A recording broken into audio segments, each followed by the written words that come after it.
गजा के अंदर कई महीनों से लेकर बमबारी जारी है और वहां पर अब तक 36,000 से ज्यादा फलस्तीनी शहीद हो चुके हैं, जिसमें 2/3 जो तादाद है वो औरतों और बच्चों की है। अब गजा में ये जो बमबारी हो रही है, ये जो मार धाड़ कत्लो गारत हो रही है, इसमें अमेरिका के बाद जो सबसे ज्यादा वेपन्स यूज हो रहे हैं उन मुल्कों में इंडिया का नाम भी शामिल है। यानी इंडिया भी उस लिस्ट में है जो कि इजराइल को वेपन्स दे रहा था फलस्तीनियों को कत्ल करने के लिए। अरब मीडिया के ऊपर ये जो आप अपनी स्क्रीन पर वीडियो देख रहे हैं ये वायरल हो रहा है। ये असल में एक मिसाइल का कुछ हिस्सा है जो कि फटने से रह गया है और ये मिसाइल गिरा था यूनाइटेड नेशंस के शेल्टर के ऊपर। यानी यूनाइटेड नेशंस ने जो वहां पर कुछ शेल्टर्स बना के रखे हुए हैं सिविलियंस की प्रोटेक्शन के लिए और ये सेफ जोन के अंदर आते हैं, उनके ऊपर भी इजराइल ने हमले किए हैं और उनके ऊपर भी मिसाइल मारे हैं। और इस शेल्टर हाउस के ऊपर जो मिसाइल मारा वो इंडियन मिसाइल था। इसका मतलब है कि इंडिया कोई छोटे मोटे वेपन्स नहीं दे रहा है इजराइल को, बड़े तादाद में वेपन्स दे रहा है और मिसाइल भी दे रहा है। ये वाला मिसाइल एयरक्राफ्ट से मारा गया था और इस मिसाइल के नतीजे में कई फलस्तीनी बच्चे और औरतें शहीद हुए हैं। अब ये मोदी की दोगली पॉलिसीज को एक मरतबा फिर से जाहिर कर रहा है। यूनाइटेड नेशंस के अंदर एक चेहरा दिखा रहे हैं, हिपोक्रेसी जिसे कहते हैं, एक चेहरा दिखा रहे हैं दुनिया को कि हम तो पीस के साथ हैं, हम तो वोटिंग में फलस्तीनियों को वोट देते हैं।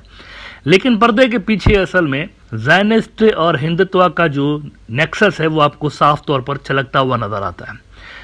इजराइल से ज्यादा इजराइल के वफादार हिंदुत्ववादी और वो इनको वेपन्स भी देते फिर रहे थे। लेकिन अब सवाल यहाँ पर यह पैदा हो रहा है कि ये जो नई गवर्नमेंट आई है वहां पर, इस नई गवर्नमेंट में तो मोदी के यूं समझिए कि पर काटे हुए हैं, क्योंकि पहले उसके पास तो मेजॉरिटी थी ना, 272 से ज्यादा सीटें रख रहा था। 10 साल तक उसने मेजॉरिटी इंजॉय की है, जिसकी वजह से वो डिक्टेटर बन गया था। असल में ये भी नहीं सोच रहा था कि उसके खुद के मुल्क के लोग क्या सोचते हैं। मैं यहाँ पर अक्सर कहता रहता हूँ बीजेपी और आरएसएस इंडिया को रिप्रेजेंट नहीं करते। मेरा इंटरेक्शन बहुत ज्यादा रहा है इंडियंस के साथ और मैं आपको पूरी गारंटी के साथ कह सकता हूँ अक्सर इंडियंस मार धाड़ को पसंद नहीं करते, अक्सर इंडियंस फलस्तीन को सपोर्ट करते हैं। फलस्तीन काउस को इंडिया ने हिस्टोरिकली सपोर्ट किया हुआ है। इजराइल को इंडिया इस तरह से हिस्टोरिकली वेपन्स प्रोवाइड नहीं करता रहा, कभी भी ऐसा नहीं हुआ। जंगें तो पहले भी इनकी होती रही है ना, लेकिन ये हमें फर्स्ट टाइम देखने को मिल रहा है कि इजरायली जो है इंडियन मिसाइल गजा वालों को मार रहे हैं, फलस्तीनियों को मार रहे हैं। ये पहली बार देखने को मिल रहा है। ये एक नई चीज मोदी लेकर आया है due to his political compulsions. ये समझ रहा है कि इससे मेरे हिंदुत्व का वोट बैंक मजबूत होगा जब वो ये देखेंगे कि मैं मुसलमानों को फलस्तीनियों को वहां पर कत्ल करवा रहा हूं। लेकिन आपने देख लिया कि इलेक्शन के अंदर क्या हुआ, चपेड़े पड़ी हैं उसको। हिंदू बिरादरी ने ही उसकी इस पॉलिसीज को रिजेक्ट किया है और बड़ी तादाद में हिंदू बिरादरी के लोगों ने उसके खिलाफ जाकर वोट दिया है। तो सवाल ये पैदा हो रहा है कि क्या मोदी लंबे अरसे तक ये पॉलिसी कंटिन्यू कर पाएगा या नहीं कर पाएगा। अभी से ही कुछ वियर एंड टीयर हमें नजर आ रही है उसकी पॉलिसीज के अंदर, वो जरा मैं आपको आज दिखाना चाहूंगा कि किस तरह से उसके जो एलाइज जो कि हिंदुत्व की पॉलिसीज आरएसएस और बीजेपी की पॉलिसीज से इत्तेफाक नहीं करते, चाहे वो नीतीश कुमार हो चाहे टीडीपी वाले हों, ये इत्तेफाक नहीं करते। ये मोदी की पॉलिसी, ये वाली जो पॉलिसीज हैं इसको बाय नहीं करते, यानी एंटी मुस्लिम पॉलिसीज। तो क्या ये इसको अलाउ करेंगे कि आप इस तरह से वेपन्स देते रहें मुसलमानों के खिलाफ? दैट वी हैव टू सी। लेकिन कुछ जो तब्दीलियां इंटरनल मोर्चों पे नजर आ रही हैं वो मैं जरा आपको दिखाना चाहूंगा। अमित शाह साहब ने इलेक्शन कैंपेन्स के दौरान कई मरतबा कहा था और मोदी ने भी कहा था कि हम मुसलमानों को ये जो रिजर्वेशन है मुसलमानों के लिए उनसे छीन के तो हम हिंदू बिरादरी को देंगे। उन्होंने एक नफरत की सियासत करने की कोशिश की। हालांकि सारी दुनिया जानती है कि इंडिया के मुसलमान जो हैं डिस्पाइट द फैक्ट कि वो आबादी का 15% है लगभग, लेकिन उसके बावजूद वो सरकारी नौकरियों में ना होने के बराबर है, 2-4% से ज्यादा नहीं है। आबादी उनकी मुल्क के अंदर 15% है, लेकिन अपने ही मुल्क के जो गवर्नमेंट सेक्टर है उसके अंदर वो 2-4% ही है। तो वो भी इनसे छीनने की कोशिश की जा रही थी और ऐलान कर दिया बीजेपी और आरएसएस ने इलेक्शन कैंपेन्स के अंदर कि हम ये वाला जो कोटा है उनको वो छीनेंगे।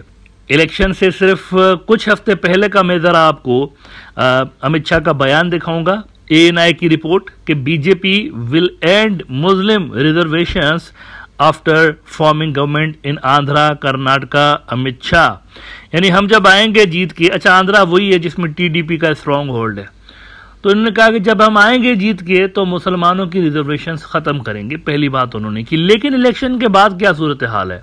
टीडीपी ने अनाउंस कर दिया है कि वो मुसलमानों की रिजर्वेशंस किसी को भी छीनने नहीं देंगे, क्योंकि ये सोशल जस्टिस का तकाजा है कि मुसलमानों के पास रिजर्वेशंस रहें।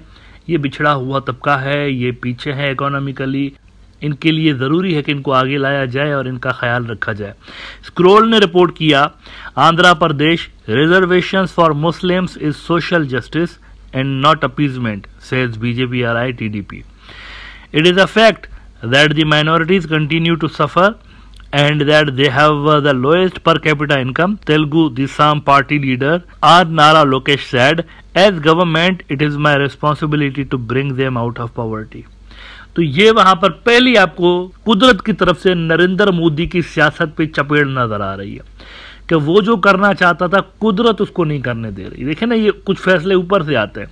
इसने तो पूरा प्लान बना के रखा हुआ था कि इंडिया के मुसलमानों की ऐसी की तैसी फेर दूंगा मैं तीसरी मर्तबा जीत के आने के बाद, लेकिन हो यह रहा है कि जिनकी बैसाखियों पे इसकी हुकूमत खड़ी है वो कह रहे हैं कि ऐसा नहीं करने देंगे। इसके अलावा जनता दल एक और बड़ा उसका इत्तेहादी, अगर TDP जनता दल वाले इधर उधर हो जाते हैं तो काफी मुश्किलात मोदी के लिए पैदा हो सकती हैं। जनता दल वाले ने भी कहा है, KC त्यागी जो कि नेशनल स्पोक्स पर्सन है उनके, वो कहते हैं कि Janata Dal will not allow anti Muslim campaigns while in power with BJP. ये स्क्रोल ने रिपोर्ट किया, the parties national spokes person said that it would advocate for developing a broader consensus on issues and policies instead of enforcing them on people.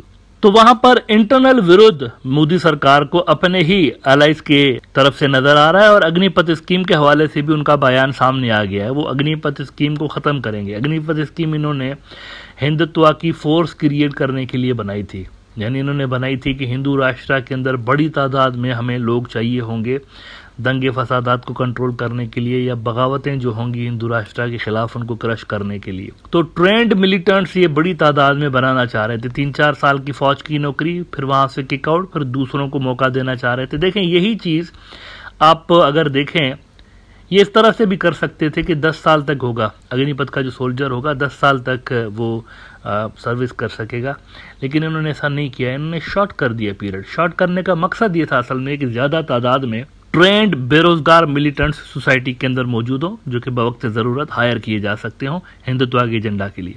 अब इनके जो इत्तेहादी हैं उन्होंने full stop लगा दिया इस पे। वो कहते हैं ये हम रिवर्स करवाएंगे। तो यू सी, अभी मोदी ने ओथ लिया नहीं, लेकिन एक के बाद एक उसकी जो डिजाइन है वो रिवर्स हो रही हैं। उसके इत्तेहादी खुद कह रहे हैं कि हम ये भी चीज रिवर्स करेंगे, ये भी रिवर्स करेंगे, ये भी रिवर्स करेंगे। इसी वजह से बीजेपी के अंदर जो इंटरनल फाइटिंग है वो बढ़ने का खतरा है, यानी बीजेपी के अंदर मोदी को रेजिस्टेंस का सामना करना पड़ रहा है। ये चीज मैंने इलेक्शन के दूसरे दिन ही आपको बता दिया था कि बीजेपी के अंदर स्प्लिट है। RSS का जो ग्रुप है वो नहीं चाहता कि मोदी वहां पर पावर में रहे और यही पॉलिसीज रहे। अब यही चीज साउथ एशिया इंडेक्स ने भी वैसे कंफर्म की हुई है। ये जरा उनकी आप ट्वीट देख लीजिए कि Modi in trouble, factions in BJP and RSS are not happy with Modi and want him replaced with senior BJP leader Nitin Gadkari, local media. तो ये चीज कंफर्म हो गई है। नितिन जो है ये RSS का एक बहुत बड़ा यूं समझे कि मोहरा है। तो इसके लाने के चक्कर में है एक बड़ा गैंग ऐसा है बीजेपी के अंदर, RSS का गैंग, जो कि नितिन को लाना चाहता है नरेंद्र की जगह पे। ऊपर से जब इसके सेक्युलर इत्तेहादी इस तरह की डिमांड्स करते रहेंगे तो बीजेपी सरकार के अंदर अगर ऐसी ही चीजें होना शुरू हो गई, मुसलमानों की रिजर्वेशंस रहेंगी और अग्निपथ स्कीम भी नहीं रहेगी और दूसरी भी बहुत सारी ऐसी प्रो मुस्लिम पॉलिसीज आ सकती हैं जो कि जनता दल और TDP का मुस्लिम वोट बैंक बढ़ा सकती हैं और बीजेपी को मजीद ये चीजें डैमेज कर सकती हैं। तो गिन गिन के बदला लेने का भी वक्त आ गया है। इन पार्टियों के दरमियान पुराने स्कोर्स भी हैं जो कि सेटल हो सकते हैं। TDP, JD और बीजेपी हमेशा से दोस्त नहीं रहे, ये बहुत जगहों पे विरोधी भी रहे। एक दूसरे का वोट काटने की भी कोशिश की जाएगी फॉर श्योर।